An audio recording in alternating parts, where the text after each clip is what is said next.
दूर किसी गांव में कल्याणी नाम की एक लालची औरत अपने दो बेटे अमीर सुमित के साथ रहती थी। कल्याणी अपने दोनों बेटों की शादी अमीर घराने की लड़कियों से कराना चाहती थी। वहीं दूसरी ओर अमित और सुमित गांव में ही रहने वाली गरीब किसान गणपत राव की बेटियां काव्या और महिमा से बहुत प्यार करते थे।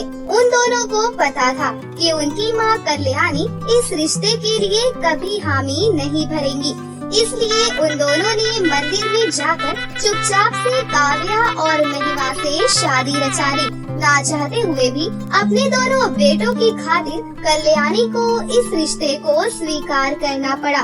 कल्याणी की दोनों बहुएं काव्या और महिमा बहुत ही सीधी सादी और संस्कारी थी।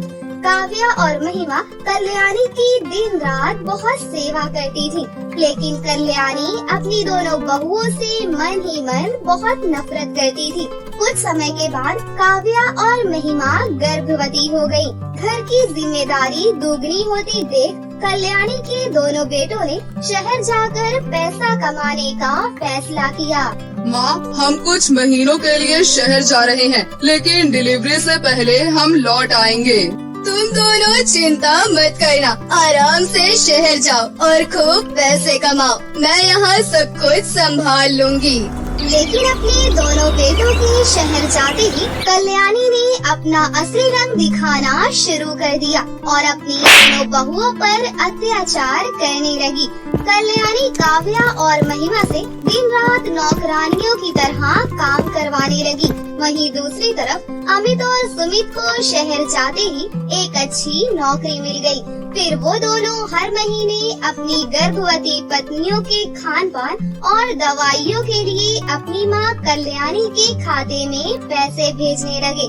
लेकिन लालची और स्वार्थी कल्याणी उन पैसों को अपने ऊपर खर्च करने लगी और बाकी बचे पैसों को तिजोरी में छुपा कर रखने लगी। बेचारी गर्भवती बहुएं दिन रात भूखी प्यासे काम करती। कल्याणी को अपनी बहुओं पर जरा भी दया नहीं आती।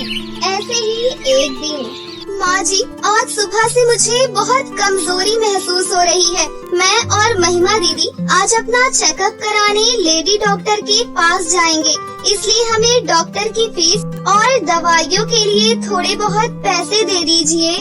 तुम दोनों जब देखो पैसे खर्च कराने के बहाने ढूंढती रहती हो। तुम दोनों को क्या पता है मेरे बेटे कितनी मेहनतों से पैसा कमाते हैं। कोई जरूरत नहीं है डॉक्टर के पास जाने की, चुपचाप घर में पड़ी रहो। इस तरह कल्याणी अपनी दोनों बहुओं को डांटकर अपने कमरे में चली गई। अपनी सास के ऐसे बर्ताव से दोनों को बहुत बुरा लगा, लेकिन बेचारी दोनों करती भी तो क्या।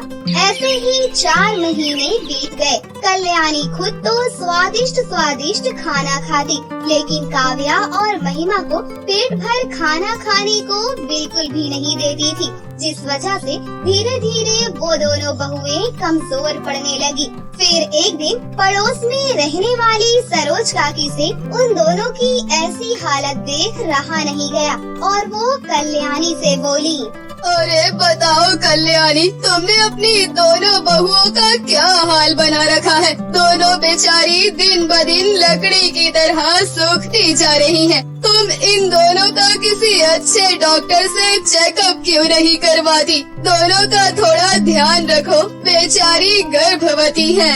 सुनो काकी, आप अपने काम से काम रखिए। इस तरह कोई मेरे घरेलू मामले में दखल अंदाजी करे मुझे बिल्कुल पसंद नहीं। अब आप यहाँ से जा सकती हैं। वापस से मेरे घर के मामले में दखल देने की कोई जरूरत नहीं है। कल्याणी की बात सुन बेचारी सरोज काकी वहाँ से चली गयी। इस तरह कुछ दिन और बीत गए। एक दिन दोनों बहुएं परेशान होकर कल्याणी की बहुएं आपस में बातें करने लगी। काव्या, हमारी सास कितनी स्वार्थी और लालची है। हमारे पति हमारे लिए जो शहर से पैसे भेजते हैं वो सारे पैसे अपने पास ही रख लेती है, हमें फूटी कौड़ी तक नहीं देती। हमारे शरीर कमजोर होते जा रहे हैं। ऐसी हालत में हमारे होने वाले बच्चे की जान को खतरा भी हो सकता है। तुमने सही कहा दीदी, हमारी सास को हमारी हालत पर जरा भी तरस नहीं आता, ऊपर से वो हमें पेट भर खाना भी नहीं देती। अब हम क्या करें? अगर हम ऐसे भूखे प्यासे रहे तो हमारे होने वाले बच्चे पर इसका बुरा असर पड़ेगा। काव्या, मेरे पास एक बढ़िया उपाय है। मैंने सुना है पास वाले शिव जी के मंदिर में रोज गरीबों को स्वादिष्ट स्वादिष्ट खाना बांटा जाता है। हम दोनों हर रोज वहाँ जाकर भरपेट खाना खा लिया करेंगे। इससे हमारी सेहत अच्छी हो जाएगी और हमारे होने वाले बच्चे कमजोर पैदा नहीं होंगे। फिर अगले दिन काव्या और महिमा शिव जी के मंदिर में खाना खाने के लिए जाने लगी कि तभी कल्याणी उन्हें रोकते हुए बोली, ठहरो, सुबह सुबह मुँह उठाकर कहाँ चल दी दोनों महारानियाँ? माँ जी, हम दोनों मंदिर जा रही हैं। मंदिर जाने की जरूरत नहीं है, घर पर इतना सारा काम पड़ा हुआ है, जाकर पहले उन्हें खत्म करो, समझी? नहीं तो मुझसे बुरा कोई नहीं होगा। मुझे सब पता है, मंदिर जाना तो बहाना है। तुम दोनों बाहर सैर सपाटा करने जा रही थी। ये कहते हुए कल्याणी अपनी दोनों बहुओं को मंदिर नहीं जाने देती। उसके बाद काव्या और महिमा दुखी होकर ऐसी हालत में भी घर का काम करने लगी। काफी समय बीत जाने के बाद घर का काम खत्म कर दोनों धीरे धीरे कदम बढ़ाते हुए खाना खाने मंदिर जा पहुँची। लेकिन तब तक सारा खाना खत्म हो चुका था। ये देख दोनों को बहुत दुख हुआ। अरे ये क्या हो गया? हमने आने में बहुत देर कर दी, सारा खाना तो खत्म हो गया। लगता है हमारे नसीब में भरपेट खाना खाना लिखा ही नहीं है। ये कहते हुए महिमा की आंखों में आंसू आ गए। मत रो दीदी, हौसला रखो, सब कुछ ठीक हो जाएगा। कल सुबह जल्दी उठकर काम खत्म कर मंदिर आएंगे। चलो अब घर चलते हैं, नहीं तो माँ जी हम पर गुस्सा होंगी। तभी उन्हें दूर एक झूठी पतरी दिखाई दी। उसमें थोड़ा बहुत खाना बचा हुआ था। काव्या, मुझे तो बहुत जोरों की भूख लगी है। उस पतरी में थोड़ा बहुत खाना बचा हुआ है, मैं वो खा लेती हूँ। तभी उनकी सारी बातें आसमान से गुजर रही एक सुंदर सी परी ने सुन ली। काव्या और महिमा को ऐसी हालत में देख परी को बहुत दुख हुआ। फिर परी उन दोनों के पास गई। अचानक परी को अपने सामने देखकर दोनों चौंक गईं। तुम दोनों को घबराने की कोई जरूरत नहीं है, मैं परी लोग की परी हूँ। क्या आप सच में एक परी हो? मैंने सिर्फ किताबों में ही परियों के बारे में सुना था, पर आज देख भी लिया। आपका नाम क्या है और आप यहाँ क्या कर रही हैं?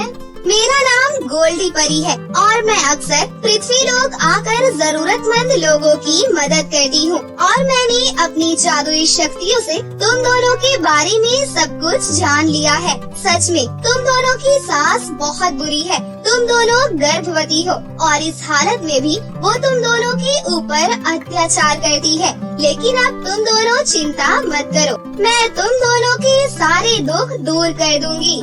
इतना कहकर गोल्डी परी अपनी जादुई शक्ति से काव्या और महिमा को 2 जादुई छड़ी देते हुए बोली, ये लो, ये परियों की दुनिया की जादुई छड़ियाँ हैं। तुम दोनों इसकी मदद से अपनी हर इच्छा पूरी कर सकती हो।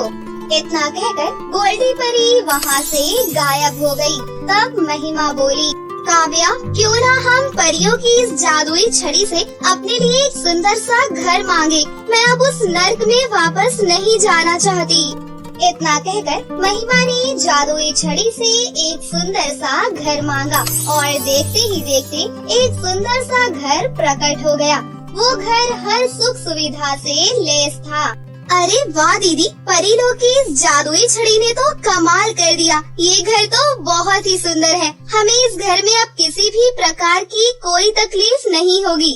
महिमा दीदी, अब हमें अपने पतियों को यहाँ बुला लेना चाहिए। इतना कहकर काव्या और महिमा ने अपनी जादुई छड़ियों की शक्ति से शहर में काम कर रहे अपने अपने पतियों को अपने पास बुला लिया। अमित और सुमित अचानक अपने आप को नई जगह देखकर हैरान हो गए। अरे हम यहाँ कैसे आ गए? हम तो शहर में काम कर रहे थे। अरे महिमा, तुम यहाँ? ये किसका घर है? तब काव्या और महिमा ने रोते हुए अपने पतियों से उनकी माँ कल्याणी द्वारा किए गए उन पर अत्याचार के बारे में सारी बात बताई।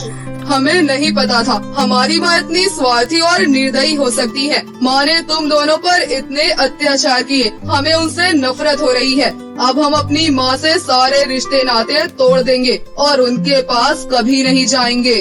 उस दिन के बाद से अमित और सुमित अपनी अपनी पत्नियों के साथ हंसी खुशी से नए घर में रहने लगे।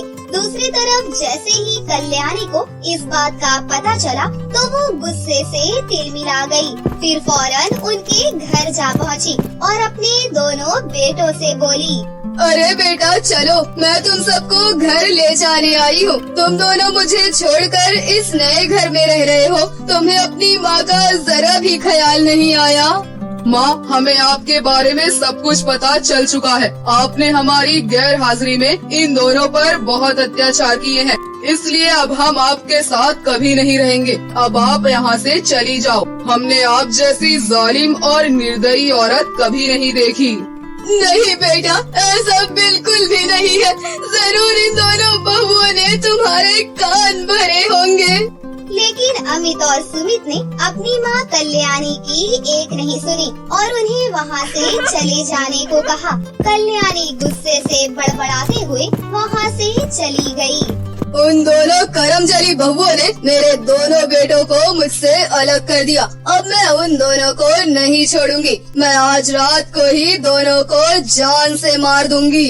कल्याणी अपनी हरकतों से बाज नहीं आती और अपनी दोनों बहुओं को मारने की तरकीब सोचने लगी। फिर रात होते ही कल्याणी चोरी छिपे अपनी बहुओं के नए घर में जा पहुंची। तभी उसे कमरे में दो चमचमाती हुई जादुई छड़ी दिखाई दी। अच्छा, तो इन दोनों चुड़ैलों के पास जादुई छड़ियाँ हैं। इन छड़ियों की वजह से ये दोनों आजकल इतनी हवा में उड़ रही हैं। अब मैं इन छड़ी की मदद से बहुत ज्यादा अमीर बन जाऊंगी। लेकिन सबसे पहले मुझे इन दोनों बहुओं का गला दबाना होगा। इतना कहकर कल्याणी ने टेबल पर रखी एक जादुई छड़ी उठाकर बोली, सुन जादुई छड़ी, जल्दी से मेरी दोनों बहुओं को जलाकर राख कर दे। कल्याणी के इतना कहते ही उस जादुई छड़ी से आग निकलने लगी और अगले ही पल आग जाकर कल्याणी के कपड़ों में लग गई। अरे ये क्या हो गया? मेरे कपड़ों में आग लग गई। कपड़ों में आग लगने की वजह से कल्याणी के हाथ पैर झुलस गए। तभी उस जादुई छड़ी से आवाज आई, मैं तुझे बचने का मौका दे रही हूँ, जल्दी से यहाँ से भाग जा, वरना मैं तुझे पूरी तरह जलाकर राख कर दूंगी। नहीं नहीं, मुझे कुछ भी मत करना। मुझे मेरी गलती का सबक मिल गया। मैं यहाँ से जा रही हूँ। इस तरह कल्याणी डर के मारे वहाँ से उल्टे पांव भाग खड़ी हुई और हमेशा के लिए गांव छोड़कर चली गई। फिर कुछ समय के बाद कल्याणी की दोनों बहुएं काव्या और महिमा ने प्यारी सी सुंदर सुंदर बेटियों को जन्म दिया। फिर वो सभी अपने परिवार के साथ हंसी खुशी से अपनी जिंदगी जीने लगे। गरीब गीता झोपड़ी के अंदर बैठी हाथ सिलाई मशीन पर कपड़े सिल रही होती है। आंखें कमजोर होने की वजह से उसकी आंखों से आंसू भी आ रहे थे। बस ये सूट सिलने ही वाला है। जल्दी से इस सूट की सिलाई निपटाकर ब्लाउज सिलने बैठ जाऊंगी। बस ऊपर वाले मुझ गरीब दर्जी माँ पर ऐसे ही दया रखना। सिलाई करके अच्छे पैसे बन जाएंगे तो मैं अपनी बच्चियों को दिवाली पर नए कपड़े दिला सकूंगी। गीता ऐसा कहकर फिर से कपड़े सिलने लगती है। तभी अमीर रवीना अंदर आती है। कैसी हो गीता? मैं अच्छी हूँ रवीना जी। ये लो, कुछ कपड़े सिलने को लाई हूँ। ये कुछ ब्लाउज सिलने हैं। वैसे तुम डिजाइनिंग ब्लाउज तो सिल लेती हो ना? वो क्या है ना, इस ब्लाउज की साड़ी बड़ी महंगी है। रवीना जी, मैं पिछले 10 सालों से दर्जी का काम कर रही हूँ। चिंता मत कीजिए, आप जैसा डिजाइन बताएंगी मैं बना दूंगी। आप बस अपना नाप दे दीजिए। गीता, तुम्हारी यही बात तो मुझे सबसे अच्छी लगती है। इसीलिए तो तुमसे कपड़े सिलवाने वाले कस्टमर हमेशा खुश रहते हैं। तुम्हारा दाम भी सस्ता है और एक ये टेलर वाले इतना भाव खाते हैं और सिलाई के दाम में बहुत लूटते हैं। वैसे तुम्हारी तीनों बेटियां कहाँ हैं? नजर नहीं आ रही। दीपिका और गरिमा स्कूल गई हैं और रिंकी आंगनवाड़ी। अच्छा, अब मैं भी चलती हूँ। ऐसे ही समय बीतता है। गीता थोड़े बहुत कपड़े सिलकर घर का खर्चा निकालती है। वो तड़के सुबह उठकर पहले घर का काम निपटाती है और फिर दिन भर आंखें गड़ाई कपड़े सिलती है। फिर एक दिन रिंकी कहती है, माँ, दिवाली आने वाली है, हमारे भी घर में दिवाली मनेगी ना? मैं तो ढेर सारी मिठाइयाँ खाऊंगी और पटाखे भी फोड़ूंगी। हाँ मेरी बिटिया, मैं तुझे ढेर सारे पटाखे दिलाऊंगी। दीपिका, गरिमा, तुम दोनों को पटाखे नहीं चाहिए क्या? नहीं माँ, मुझे दिवाली के लिए पटाखे नहीं चाहिए। हमारे पास 2 ही जोड़े कपड़े हैं, वो भी पूरी तरह से फट गए हैं और अपनी जगह जगह से सिला हुआ है, मगर अब वो भी सड़कर फट रहे हैं। आप हमें दिवाली के लिए नए कपड़े दिला देना बस। समय गुजरता है। अब दिवाली आने ही वाली होती है, मगर कोई भी गरीब दर्जी गीता से कपड़े सिलवाने नहीं आता। गीता झोपड़ी के बाहर चौखट पर उदास बैठी कपड़े सिलवाने वाले लोगों के आने का इंतजार करती है। वहीं उसका गरीब पति अनुज आंगन में बैठा मिट्टी के दिए बना रहा होता है। अरे क्या बात है गीता, उदास क्यों हो?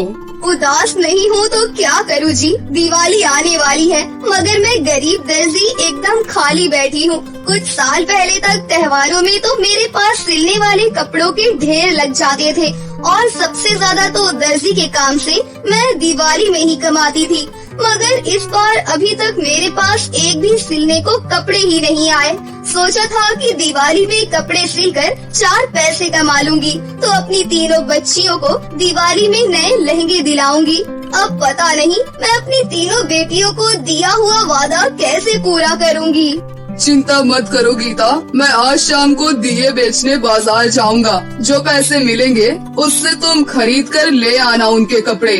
अनुज अपने बनाए दिए दिवाली के लगे बाजार में लेकर जाता है, मगर ज्यादातर लोग महंगी मॉडर्न लाइट वाले दिए खरीदते हैं, जिससे उसके दिए बहुत ही कम बिकते हैं। माँ, हमारे आसपास में रहने वाले सभी लोगों ने अपने बच्चों को दिवाली के नए कपड़े दिला दिए हैं, हम कब चलेंगे? तभी अनुज दिए बेचकर घर आ जाता है। ये लो गीता, इतने दिनों में बड़ी मुश्किल से 700 के दिए बेच पाया हूँ। इतने कम पैसों में मैं अपनी तीनों बच्चियों को दिवाली के लिए लहंगा कहाँ से दिलाऊंगी? मगर मैं इन बच्चों को बाजार लेकर नहीं गई तो उनके मन में लगी उम्मीद टूट जाएगी। अपनी तीनों बेटियों को लेकर वो गरीब दर्जी माँ बाजार आती है, जहाँ एक शोरूम के बाहर लहंगा लगा हुआ देखकर दीपिका वहीं रुक जाती है। माँ, देखो ना, कितना सुंदर लहंगा है, मुझे दिवाली के लिए यही दिला दो ना। चलो ना, अंदर चलते हैं। गीता अपनी तीनों बेटियों को लेकर शोरूम के अंदर जाकर लहंगे का दाम पूछती है। भाई साहब, उस बाहर लगे लहंगे का क्या दाम है? तभी घमंडी दुकानदार उसे और उसकी बेटियों के फटे हुए मैले कपड़ों को घूरता है। वो लहंगा पूरे 8000 का है। तभी शोरूम के अंदर गाउन पहने खड़े शोपीस को छूकर गरिमा कहती है, अंकल, ये वाला गाउन कितने का है? ए लड़की, तेरी हिम्मत कैसे हुई अपने गंदे हाथों से इस गाउन को छूने की? ये प्रिंसेस गाउन है, इसे खरीदने की तेरी और तेरी भिखारन माँ की औकात नहीं है। चल हट यहाँ से। ये बोलकर दुकानदार गुस्से में गरिमा को धक्का मार देता है, फिर धक्के मार मार कर उसे दुकान के बाहर गिरा देता है। तभी गीता और उसकी दोनों बेटियां दौड़कर बाहर आती हैं। गरिमा, मेरी बच्ची, तू ठीक तो है? अरे माँ, इसे तो चोट लग गई है और खून भी बह रहा है। अरे ओ दुकानदार, क्या मिल गया तुझे? बेचारी मेरी बच्ची का खून बहाकर। तू जाती है कि मैं और मारूं? गरीब कहीं के वैसे वैसे होते नहीं, हाई फाई दुकान देख के गुस्से चले आते हैं। चलो निकलो यहाँ से। अपनी बहन का खून बहता देखकर सबसे छोटी रिंकी फूट फूट कर रोते हुए बोलती है, माँ, अब हम तीनों को दिवाली के लिए लहंगे नहीं चाहिए, हमें मिठाइयाँ भी नहीं चाहिए और हम पटाखे भी नहीं फोड़ेंगे। मुझे पता चल गया है माँ, हम गरीब है ना? और तुम्हें अब सिलाई का काम भी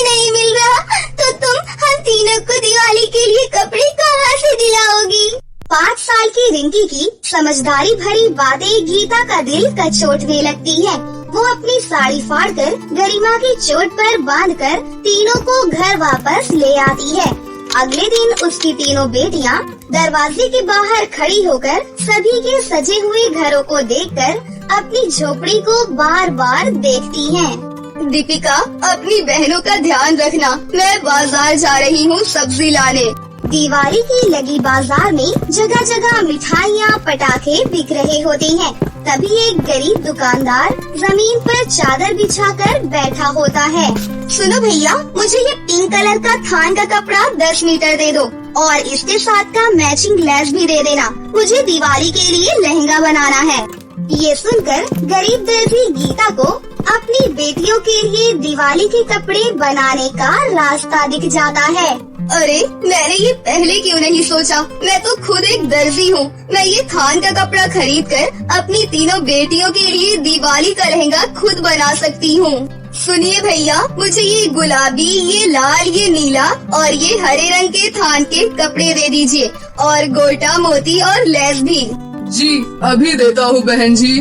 थान का कपड़ा लिए गीता घर वापस आ जाती है और अपनी बेटियों के सो जाने के बाद खुद रात भर जागकर लहंगा सिलती है और भरी आंखों से उस लहंगे को देखकर कहती है, जब मेरी बच्ची ये लहंगा देखेगी तो वो कितनी खुश हो जाएगी।